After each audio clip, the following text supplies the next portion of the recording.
Hi, Hannah.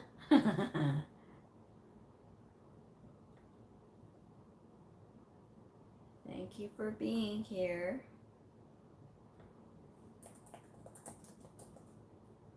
Good.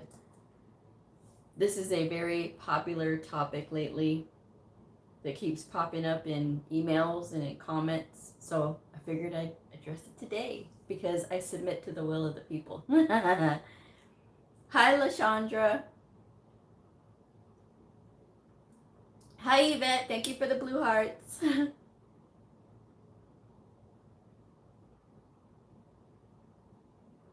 I just made this coffee. Coffee gets so cold so fast. I like hot coffee, even though it's like warm outside. I still like it. Hi, Giovanni. I hope you all had a great day. This is Thursday. Tomorrow is Friday. So we're going to go ahead and get started with this since we have a good amount of people in today already. Yeah. All right, so if you are brand new to my channel, welcome. I am Blue. I'm a medical coder. Today we are talking about overcoming the fear of a brand new career in medical coding. So let us begin. Okay, a career in medical coding. And especially if you're coming into this field out of a completely different profession. Some people are coming into it from other jobs like fast food, or some of them were bartenders. Some of them are truck drivers, and they're coming into this. Some are from the medical side, and they still have that fear. They still feel like, I'm afraid. And some people are still on the fence, trying to decide, is this going to be for them? Well, I've done plenty of videos talking about what you could expect as far as like the continual need to study and some of the personality types that you may run into. But when it comes to overcoming this fear, I think of things when it comes to fear like this. This is my own personal thing, so it's just my advice, people. When it comes to things that I fear, I have to stop myself and take a step back and know that there's probably other things that are going to come along that I haven't even thought of with whatever I'm doing. And so even when I started in this field, when I started in medical coding back in 2008, I had no idea what to expect. All I knew was that this was going to be about reading. That was all I knew. I didn't know anything about communication skills and techniques and having to do these things. I heard about queries, but I never heard about like education and having to do education with providers. I never thought of those things. So I guess if I had had all of the information, it might have been more scary. But I tell people to slow down when they're thinking about this career, because you have enough. Trust me, there's enough things to be worried about. Finding your first job and really understanding what setting that you want to work in, whether you want to work in inpatient or an outpatient. So wherever you decide to work, wherever you are going to work, having to learn all of those things and having to learn which book to use. There's plenty of things to be worried about. But the career itself, once you start to develop yourself as a medical coder, it will happen. You will start to get more confident. Don't expect to be confident when you finish school. Don't expect to even feel confident once you pass your certification exam. And passing a certification exam is a huge feat all in itself. Finishing school is a huge feat, but also doing well and passing your certification exam. Those are two huge feats. And as you're going through this development phase of becoming a medical coder, or this is the part that you're going to have to go through, celebrate those times. That's one of the little details that people seem to miss, is that they get so focused on finishing school, get so focused on passing the certification, get their certification, and then now they're trying to look for a job. Meanwhile, they've passed over two very critical things. They learned medical coding and they got their certification. So those are two things that need to be celebrated. You should be proud of yourself. You should take a step back, because if you don't, that's when all of that anxiety and worry and fear starts coming in, because you haven't taken the time to breathe. When you take the time to breathe and you take the time to step back and look at what you've done, and for some people, going back to school, even the decision part was huge. Showing up every day is huge. Studying, even when they didn't feel like it, is even bigger. And then passing that certification exam is everything. So take the time while you're going through this to really immerse yourself in all the steps that you're going to be going through.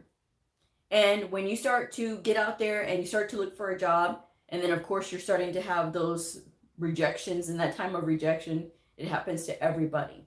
That's the time to say, okay, I know this is going to happen. I expect this to happen, but I'm going to do what it has been suggested and keep applying, even though they are asking for experience. And I'm going to make sure that my resume is up to par, because that is going to be the ultimate calling card. And go through this experience yourself. Don't try to push this off on somebody else to do. Don't try to pay a professional resume writer to do this, because I've seen a lot of horrible resumes that come out of so-called professionals. Everything about this career field is about you taking ownership of it. And when you start to take ownership of all these feelings and all this uncomfortableness, so when you do have these really awesome moments, like getting your first job, getting your first clinic assignment, doing your first provider class, that's going to be the exciting part. And for people who say, well, Blue, I don't know if I can, I was like that too. I went through that. And I went through the thought process of, do I know enough? Is there enough that I've done? Have I prepared myself enough? I have done that, and I've gone through that. The best thing to do when you start to really get all of those thoughts and everything starts to get into your head and you start getting onto that hamster wheel, the best thing to do is to get it out. So what I would do is I would have a sheet of blank white paper, and I would just start writing. I would write down all the things that I was worried about, and then I would write down all the things that I know I can do. I know, like, my skills. So I started to do that. And then when I started to see those skills start to be a lot longer than my worries, I started to feel better. The thing about fear and all of these things is it causes you to have that fight or flight response, right? We all know that. But when you start to listen to yourself and listen to your thoughts and say, okay, I can get control of this, the better off you are, because at the end of the day, you are trained. You don't have experience, and we have fear because we don't know what's going to happen. Well, we know by doing research that medical coders work with charts, and they read and they enter in things into the computer for the electronic health record, and then it goes off to somewhere and it goes to a biller or it goes to an auditor, and that's what happens. But in the meantime, we know what we were trained to do, which is look these codes up or look them up on, with the encoder, whatever the case may be. These are all the small steps. And when you take stock of, okay, I'm learning these things, it's just taking time. Everybody went through this. There is not a single coder who in the history of medical coding has said, when I started brand new as a medical coder, I had experience as a medical coder.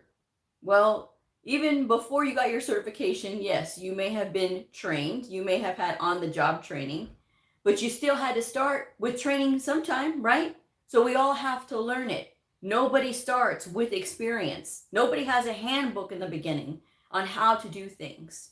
So you really have to give yourself a break when it comes to, well, I don't know. Everybody started off with they don't know. But you can't literally sit there and stew in that, well, I don't know, or I don't have experience, or can somebody please help me? The thing about medical coding, you have to do your own research. You do have to have that sort of self-motivation to be able to look things up. I will hear from people who will tell me, Blue, I have the self-motivation. I have the self-research skills where I can research and do all these things. Hey, by the way, do you know what the link is for this or that or this or that? You just said that you have those skills for research. If you know, then you know how to look that stuff up. I have the same access to Google as everybody else. And when you put in just those basic words into Google, and it'll give you a wealth of information, it is about you being able to get out there and figure some of this stuff out on your own. Because the more you start to figure stuff out, oh, okay, well, sometimes you're looking for a suggestion, and I get that. But having to actually send actual links and things like that, guys, you can look this stuff up.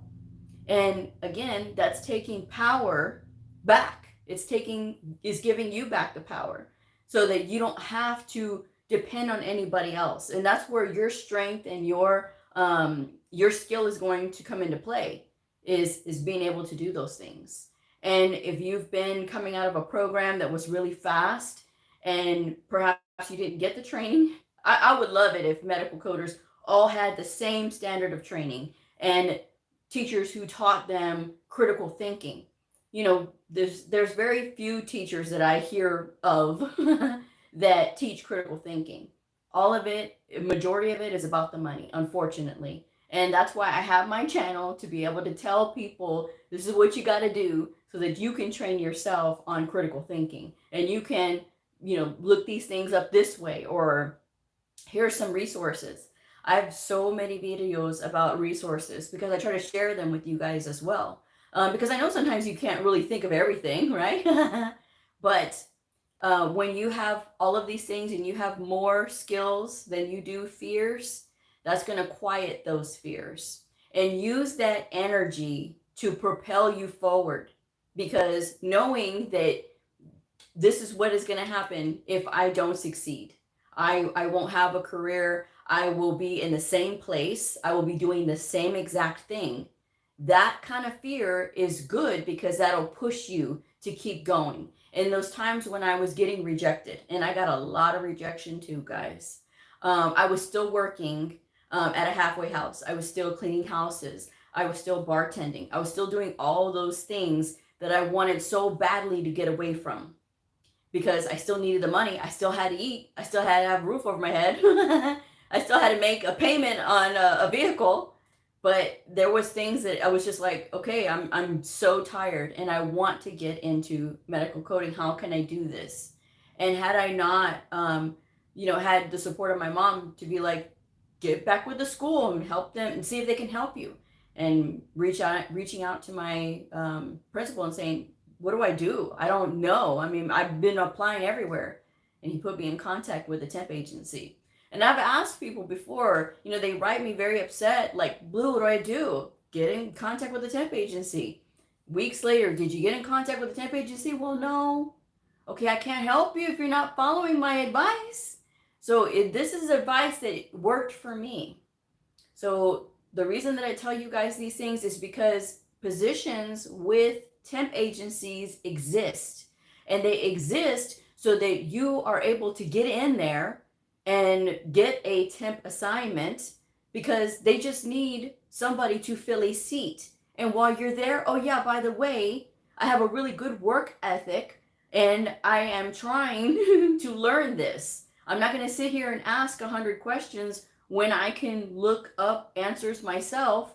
But if I really get stuck, then yeah, ask somebody, definitely. But show that you're making that effort, because that's why a lot of these companies don't want to hire brand new coders. They don't want to have to hold people's hand. They want to be able to put somebody in there who's going to be self-sufficient and be able to handle all of that on their own.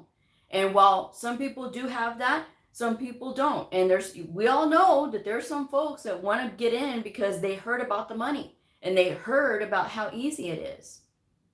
It's not easy, friends. It really isn't. It is a challenge, but it is a challenge that is going to keep you motivated if you know how to stay motivated. I have been in this career field since 2008. I've been studying since 2007. So when you have a relationship with a career field for this long, you have to make sure that you're still continuing on with that positivity, and that positivity's got to stay consistent. And that's what you have to do when you are getting into a career field like this. You have to have that consistent goal, that consistent mindset of still saying, okay, I know it's going to be hard, but I'm going to keep on going because this is what I want. This is what I want. This is what I need in my life. Because for so many people, they say, well, I really want this. But then you see them making half-hearted movements. You got to make movements with your whole heart, people. You really do. Because that's the only way you're going to be able to really know and actually get it. And then that fear, that anxiety, that self-doubt is going to go away because you know how to handle it. So let's go to some of these comments. I love all the blue hearts. Hi, Jamie. Hi, Monica. Hannah's little one is going to be 2. Aw, happy birthday. Hi, Aurora. Hi, Lauren. Hi, Ellie. Hi, Simone. Hi, Guy. Hi, Justin. There's too many scam medical coding programs. It makes it harder for everyone who is in there legitimately. And that's, yeah, I mean, it is, because, you know, when people look at these programs, they think it is a scam, and then they, you know, and then some people get taken by some of these people. So that's why I have my channel. That's why I always tell you guys to share it, and share it if it helps you, because you never know who it is going to present to. I'm just saying. But yes, that was my message for today that I wanted to say. And it's hard for me to hear when people are on the sidelines trying to decide, I'm trying to decide if this is for me. And they really kind of seem kind of lost. And they want somebody to just tell them what to do. Nobody can truly tell you what to do and then you be happy with the choice, right? Unless you learn to be happy with it. But then, would you really be happy with it if you thought of it like that? So that's why I say, when you are thinking of this new career and you're just filling your head with all of these things, getting all of that out really does do remarkable things. Taking care of yourself, getting rest.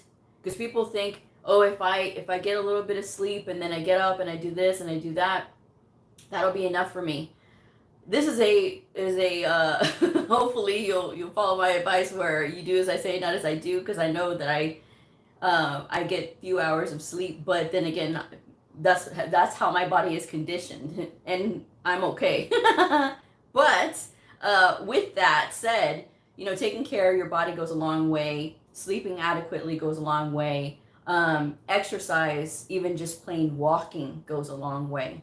And you know, some people are dealing with injuries, and that's okay. But taking that time to just take care of yourself and doing self-care really does help. It lessens the stress, and it puts everything into focus, because your first day on the job is going to be stressful enough. But everybody had their first day. Nobody likes to be the new guy. But there are times when being the new person is fun, because it's a brand new start. And being there and actively listening. That's one other thing I wanted to talk about too, is when there's new people, sometimes they feel like they need to prove themselves to their coworkers. They need to prove themselves to everybody else and try to show up other people with their knowledge. It's not about that, especially when you're brand new, and especially when you're brand new to this field. You know, I worked with a lady before. She was not certified, and I was trying to help her because she was in our clinic. She was in the Profi clinic, and she came in gunning, right? She was just trying to be a superstar, and she was just trying to race ahead, and she wanted to do all of these things. And I know it has, retrospectively looking at it now, I know it has everything to do with fear and her maybe feeling inadequate, because at the time she was not certified, and at the time she was just coming from the billing side. So I know she felt like she had a lot to prove, and she felt like she had a lot to prove up against somebody who was literally not even a year in to being a medical coder, because she knew all about us, and she knew what we were about, our backgrounds. And so she was like, okay, well, thinking that she could show us up, and thinking that if she races ahead, that she will I guess, win brownie points with the boss. And that's not the case, because when her stuff got audited, it was all wrong. She had to go back on it anyway. So that's the thing, guys. It's about active listening. When you're brand new, someone's offering you help, listen. Just listen. Don't sit there and argue back with them and say, oh no, that's not what my teacher said. That's not what it says in the book. If they can show you an actual resource and an actual reference, listen. And they'll say, oh, okay. So that way you know that that's a legitimate thing. That's not just a, oh, this is how I do it type of thing. This is actually legitimate, in which you have to be careful with that. So make sure it's legitimate, and then you'll be like, oh, okay, cool. Now I have this reference. But just listening instead of trying to talk back or trying to argue back because you're trying to make a name for yourself, or you're trying to, stand out. Your standout will come with time.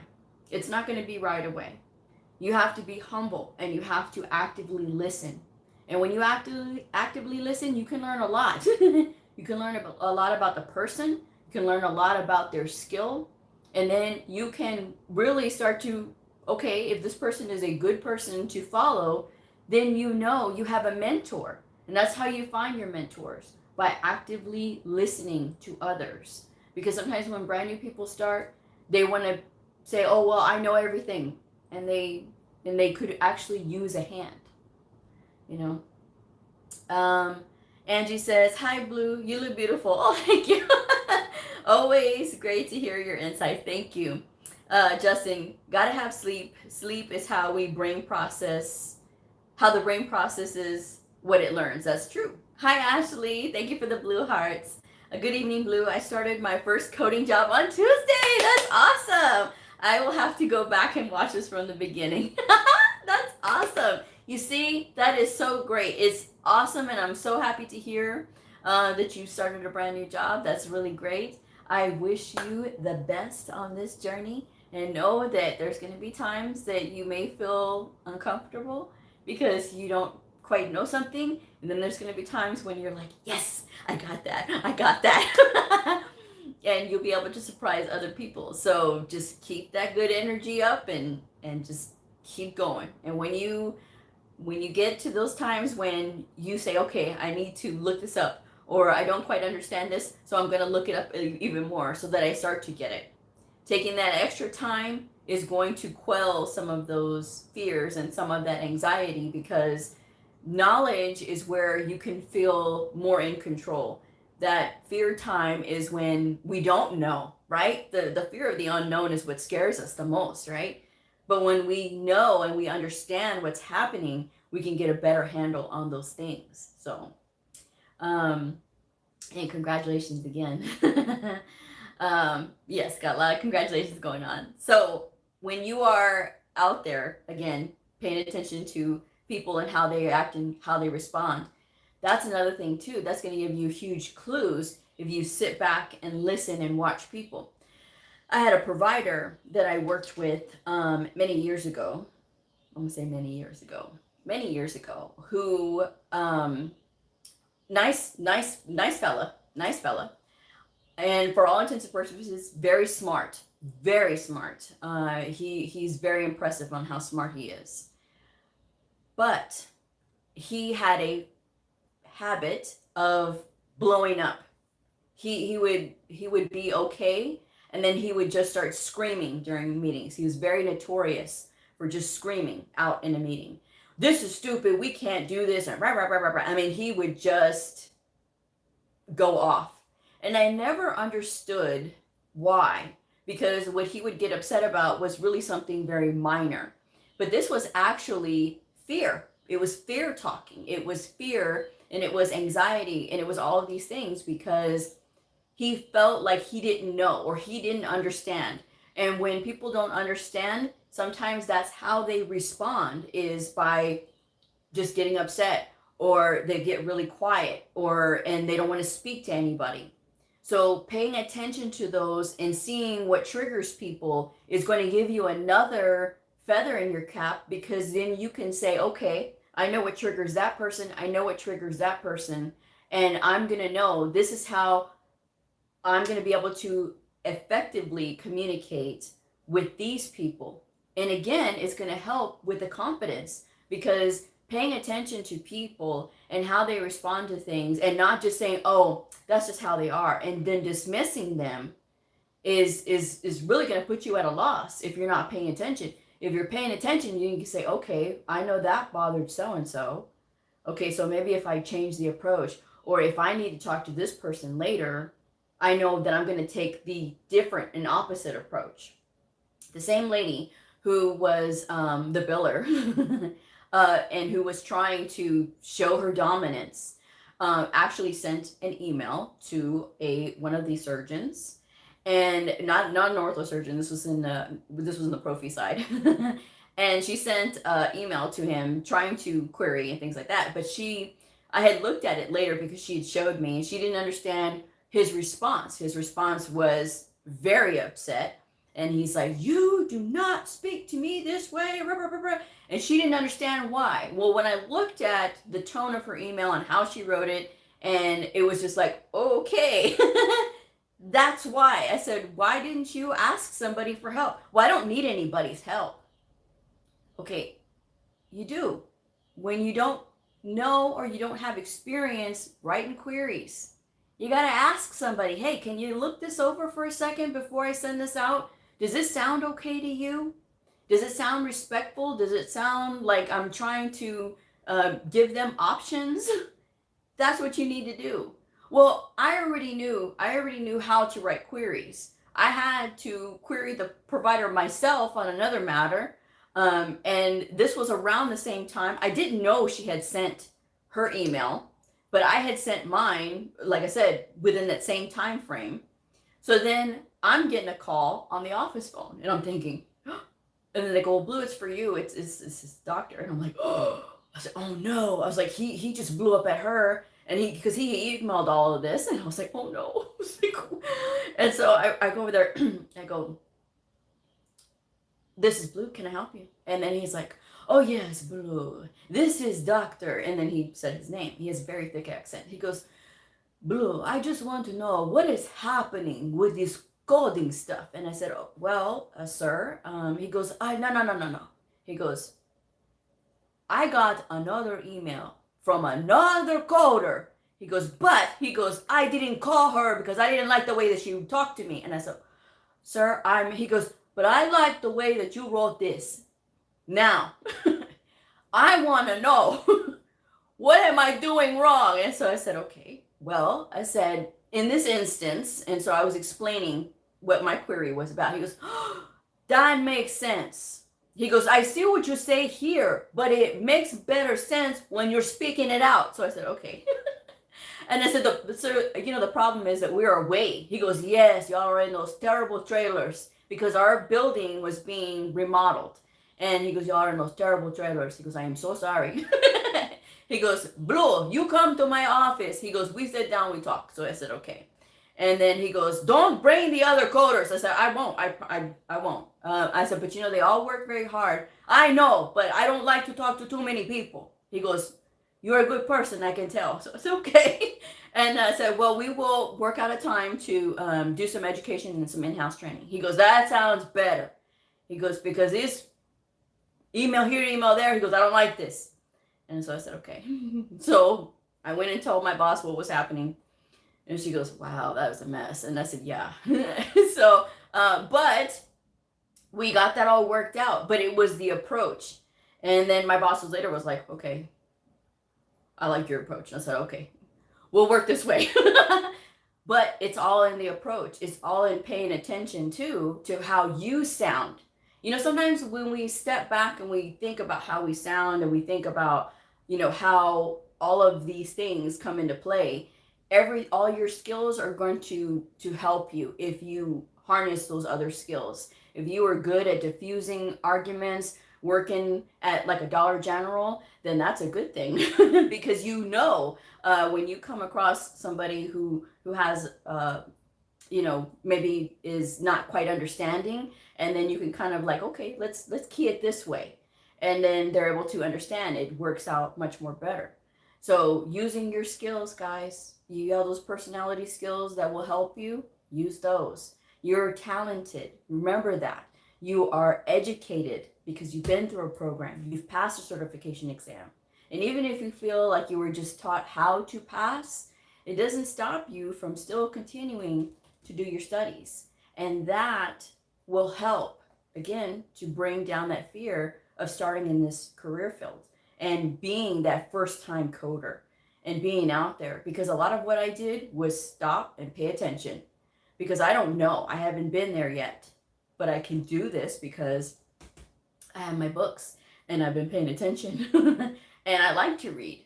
So as long as you do that and keeping the distractions to a minimum, sometimes new coders will talk, and they'll talk with their friends, and they'll be on the phone, and that takes away from your learning time, guys.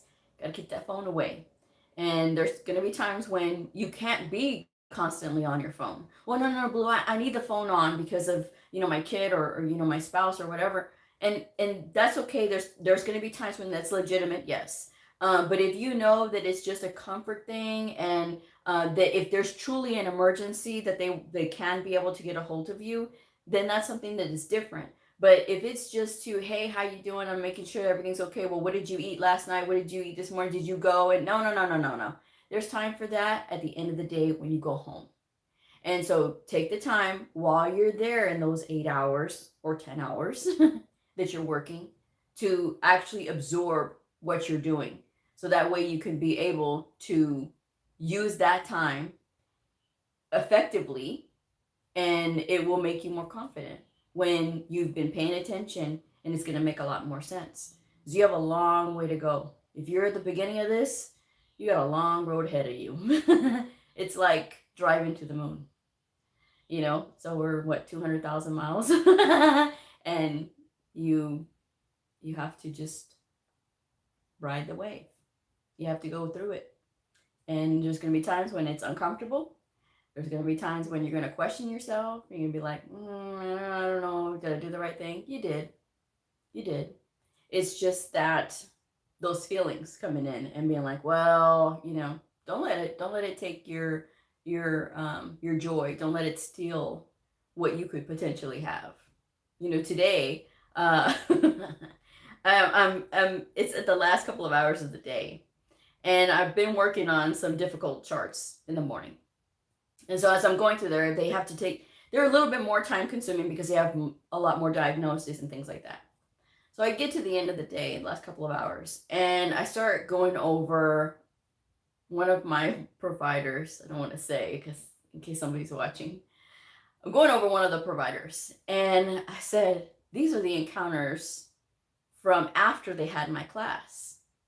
So I was looking at it, I was like, oh. And so all of the suggestions that I had made during this class, I could see them actively in these notes. And I was like, oh. And I was like, oh my gosh. I was so excited and so happy. I was like, I'm so glad he's not here, because I would have ran over there and told him how awesome that was. But I didn't. I was like, okay, don't crowd them out with your nerdiness, Blue. But it was so much fun to see, like, okay, this is awesome. Everything was there and bulleted, and it was perfect. It was like sing. This documentation was singing. And I said, wow. But it's one of those moments that I'm like, okay, this is cool. And I live for those, because as a coder, that's what you do. When you are spending the time and you see that it's gratifying, when you see your hard work training them and doing all of these things, that's what having a career in medical coding is all about. Self-fulfillment, self-learning, and then being able to train other people, and then they take that training and they move on, and it impacts them forever. And having that is just, it's amazing. But you can't get into careers like that if you're on the sideline thinking and overthinking. Overthinking is a thief of dreams. I've said it before, and it's true. You never want to have something like that steal your joy. But those things, those little moments of seeing those things, it's joyful to me. It really is. And going over those things and seeing how far I've come from when I first started till now, you know, I learned. There was times that I did learn. And there was times that I did question, but I questioned what I was doing as a career because I had a horrible boss. That was why. And that's why I say to leaders that are going to get into this field, if you are truly wanting to get into this field and make a positive impact, it's not about you, which is where certain leaders fall, right? Because they think it's about them. It's about me. I'm leading this team. No, no, no. It's about that team and all of their skills, and everybody's good at something. So collectively, they make a louder voice when everybody can work together, or when you can highlight that particular person's skill better. That's how wonderful teams are made. Look at the San Antonio Spurs. I'm just saying. But everybody has their skills. Everybody has their talents. But it takes a good leader to be able to highlight those. Horrible leaders are the ones that can drag people down, can make people think, like second guess, maybe I should get out of this. Maybe this isn't for me, because they make you so miserable. And it wasn't until I said no more, and I went to the chief of our department, and I said, I can't. I literally cannot anymore. I said, I'm at my breaking point. You know, I've tried to be patient, and I don't want to leave this. I love what I do. But I'm actually starting to consider, did I get the right thing? Am I doing the right thing? Because it was misery. This was harassment every day. Every day I had a email waiting right when I signed in. Something I did wrong. Something finding somewhere. Audits. Constant fights with audits. It was weeks at a time. 2 weeks at a time. The audits would drag on because she wanted to find something. And so it was just like, did I do it? Did I do this right? So I say this point to say this. I've been there. When you think about, can that happen to me? It could, but that likelihood is the same as it would be with anybody else. And sometimes you get in and you have the most wonderful boss. When I first started here, I had the most wonderful boss. She was amazing, and I thanked her at my 10-year anniversary here. I thanked her. She wasn't there, but the whole hospital knows who she is. And I said, you know, and I told everybody, I know she's not here, but she was my first boss, and she took a chance on me. And when she saw that I could do really well, she pushed that, and she pushed me to get better. She pushed me to dig in for more detail. And dig in for more detail on myself, on how I did things and my approach. And not just make connections, but make connections, like really pay attention. And that's what she taught me. So that I have to thank her for. And, you know, that's what I was just like, wow. And I did that in front of my current boss. And, you know, she was like, oh, well, I didn't know all that. But, you know, I had history with her. So that was the thing. And, you know, again, if you want to be a leader and get into this, some people have asked me, you know, hey, Blue, I want to get into the degree program. Degree programs are for leaders. So when you do something like that and you're getting into this field, yeah, it's going to be an uphill because you have veteran coders that are going to be there who have their experience, but it's going to take a strong leader to say, okay, this person's strong in this person's strong in that. And let's develop those skills even more. Let's push this level higher. Let's ask for more. It's not just about, oh, what we barely can do. It's about, let's push this to the next level. You know, my providers had been told for years in ortho, oh, well, you don't need to do the external causes. There's no national mandate on it. Okay. But when I said, oh, no, we need to. Well, Blue, no, we need to, because we can ask for more of our people, because it is just as simple as writing it down. We can select the codes as coders, but it's just writing it down. You're writing down everything else down anyway. Well, that's true. Well, there you go. So again, making that little push at each time is going to go a long way. But pushing yourself to get off the sidelines, get in there, accept when things don't feel comfortable, and know that that's just part of the process, and keep moving. That's going to give you the career that you want. And it's going to get you to that point where you don't feel like you're working. At least I think so, because that's what happened to me. I don't feel like I'm working. This isn't work. Going to work, the only time I feel like it's work is when I have to do like meetings. That's the only time. Other than that, when I'm in my office coding, that's not work. That is me indulging in my nerdiness. That's what that is. So, but that's what I think. Anyway.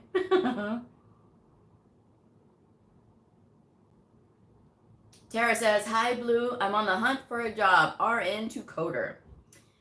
Justin says, when a coder gets a job, heaven sings. Guy, are all the previous posse members welcome back in the future? I do hope so. They could offer their experiences. Soft skills, Lauren says. Soft skills are important in pretty much every job unless you work alone. But even then, you still have to have some level of charm, I guess, when you are emailing. You know, there has to be that because there's no inflection in email. It's literally just how you write it. And I've seen some very nice, very sweet written emails, and then I've seen some that, woo, I know somebody was upset when they wrote that.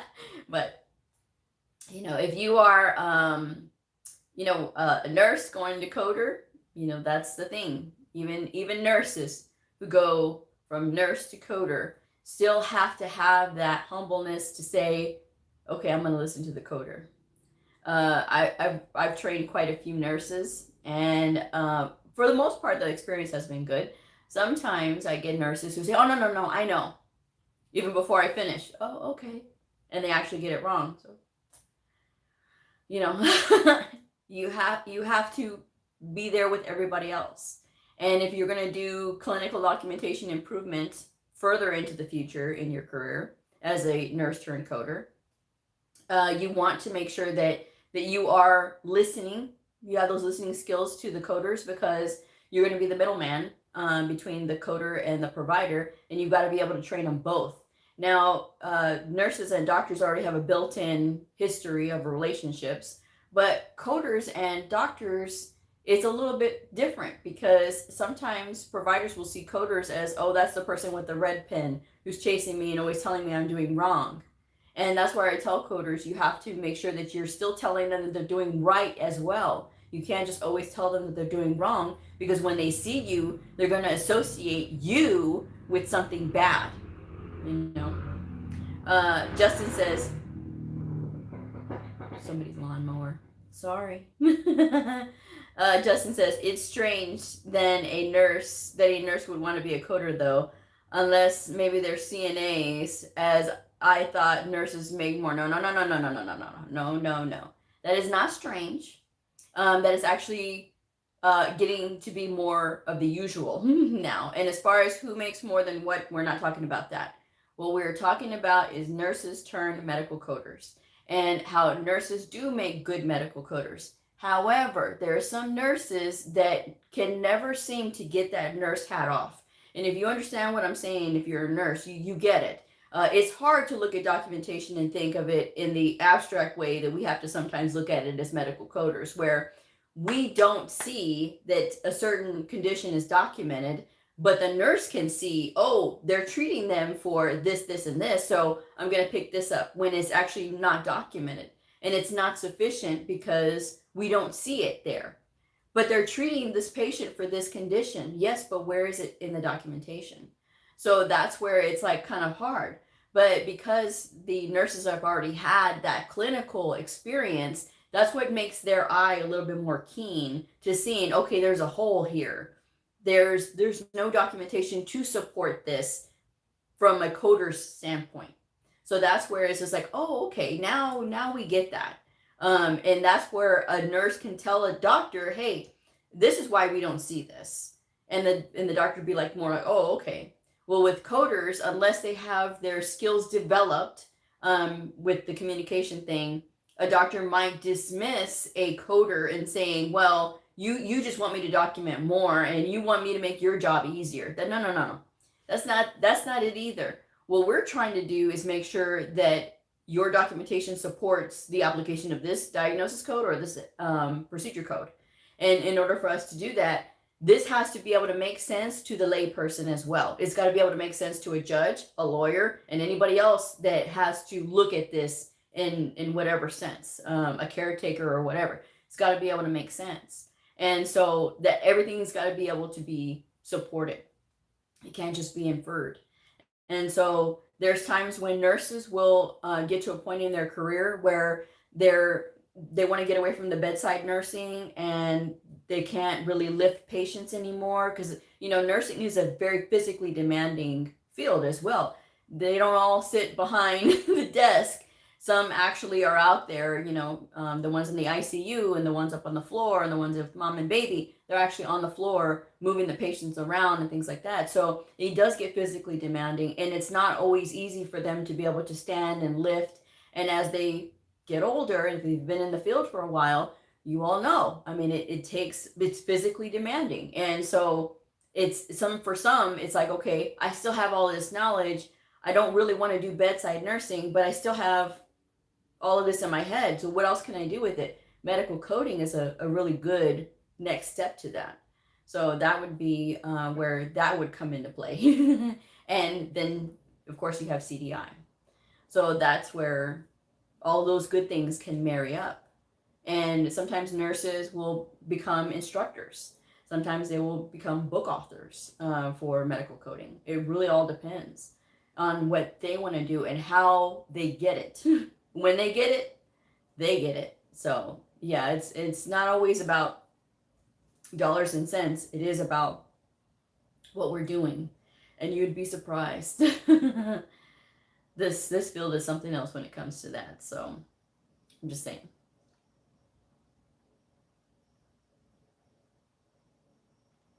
Yes, it is a big scary world out there, but it doesn't have to be. And when you walk into it, walk in faith and go from there, because that's all you can do. If you waste too much time, we all seen what happens with people when they say, oh, I really wish I would have done this. Do you really want to get to retirement and be like, I really wish I would have done, I really wish I wouldn't have been afraid and did all of these other things? Would you want to say that? Oh, I was afraid, so I didn't do what I wanted to do. Instead of saying, okay, well, you know, I'm going to try this medical coding thing. And if I fall flat on my face, that's okay. I'm just going to keep on going because that's all we can do. And if I make a fool out of myself, I make a fool out of myself. And that's what I had to think too. You know, okay, if I do this and I fall flat on my face, I just have to get right back up. And that was what I went through when I started having this communication with providers as well. So, you know, that was the thing. You have to accept making a fool out of yourself. And then you get up and you do it again. And then by the time you know it, you get into that good space where you're confident. And the feeling of that is less and less. And then you have more good experiences to fall back on. I have more positive experiences as a medical coder than I do negative ones. The negative ones is very small. And to be honest with you, I can't remember a lot of them. It's the things that I remember the most, the best memories that I have are those moments with my providers. And when they get it and it clicks. And then seeing the look on all their faces, which for me was a career high, one of the career highs I've had. We were having ICD-10, the changeover to ICD-10. And this provider champion, physician champion, he's called. He was doing a tour of this hospital group that I work with. There's tons of these hospitals, right? It's a large group. And so he was taking the numbers from each hospital where they're starting learning ICD-10. What do their numbers look like?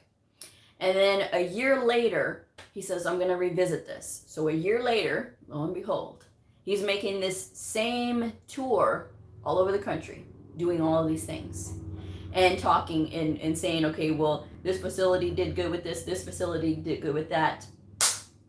This hospital here, my hospital, my department, my doctors, my hard work with them paid off. Because he said, I have taken, he goes, I don't want any of you guys to get a puffed up ego. He goes, but out of everybody that I've been talking to, all these departments, and he said, I literally mean all these departments, you guys are the ones that I showcased. This is where everybody needs to be. This is the example. You want to talk about stunned, shocked, surprised, happy, excited. And I was like, what? He goes, yes. He goes, of all the numbers that we pulled, this is the best facility. This is the best department. And I'm like, yes. And they turned around and looked at me and they go, well, Blue. I said, I know, right? And so I'm freaking out, right? And of course my boss is back there. She's like, settle down. And I'm like, but did you hear? Did you hear? And then she goes, I heard, Blue. I heard. And so they go, well, good job. Everybody, good job. But to me, that was just like, okay, when you trust and you do this in your career, that was one of the best things. And to be known as that in this group of hospitals is awesome. And so that's the way that I want to keep things. And so for me, the career just keeps building. And my love for it just grows and grows every day. And so no matter what happens, I hang on to memories like that. And that's like the best thing ever. That's why I do what I do. And then when I see things that I see here on the channel and comments people make and what's happened to them and they decided, and I've gotten those comments where they say, well, Blue, I decided to get into medical coding because of you. And I passed my certification because I watched your videos and I've listened to you and I've done the reading like you've suggested. And now I'm starting on my first job. And I can't thank you enough. And I've gotten those emails more than a few times. And I'm always so blown away because it's awesome. It's awesome when you really love what you do, so you share it and somebody else is motivated and inspired by it. And so they forget all of their own preconceived notions about it and they just run with it. And that's the best. If that's what you need to find, then that's what you need to find, whatever you need to do to motivate you. But I always tell people, have your why. And when it comes to this career and getting those fears down, having that why, having your reason for doing this and being willing to say, okay, well, I'm going to try this and I'm going to, if it doesn't work out, it doesn't work out, but I'm going to give it everything I've got. And when you do that, that's all you need to do. That's all you need to do. And it will pay itself forward. But you have to give yourself the chance to be able to do that.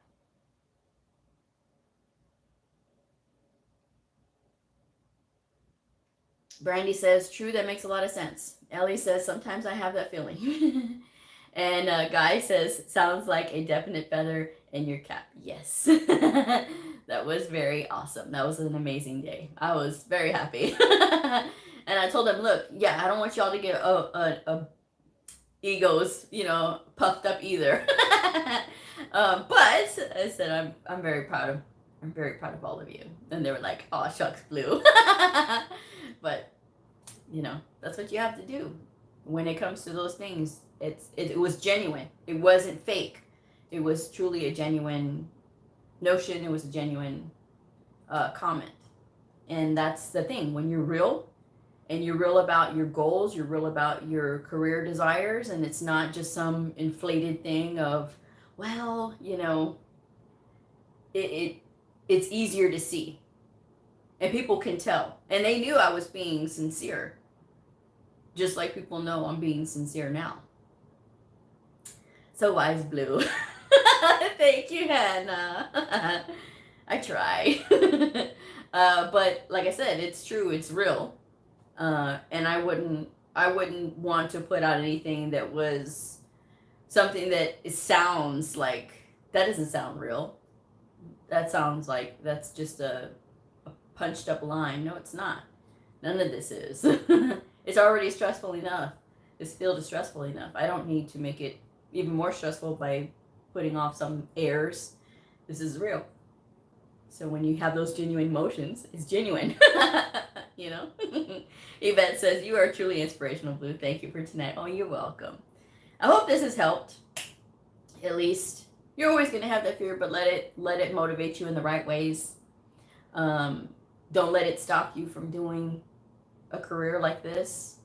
And before you think, oh no, I want to start off on something easy, the best thing that you can do as a brand new medical coder, because you have no fear. You have no fear, nothing. You have no frame of reference to start at. When I was doing cardio, yeah, I had a frame of reference to start at because I was like, what? I wasn't working with the best documentation either. I will say that. But I didn't know to be afraid of it when I first got into it. And then now it's just like, So now I know what to look for. There's a difference. But that's not always going to be the case. You know, you have to be willing to accept anything. And believe it or not, employers like that too. Somebody who's flexible enough to say, yeah, I'll take on this challenge. I'll take on that challenge. Not the reserved, oh, well, no, I'll just wait. Can I get something easy? You're not going to learn anything in the kiddie park. You're going to be able to learn it in the grown-ups playground, right? You're going to be able to learn it that way by going through those things. Take the training wheels off and just run with it. At least that's what I'm saying. Oh, you're welcome, Giovanni. And thank you, Lauren. All right, so I guess I'm going to go ahead and wrap this one up. But that's my advice, guys. Don't sit on the sidelines too long. Make sure that you're out there and you get with it. And when you do, celebrate everything that you're winning. And I'll see y'all on the next episode. Bye.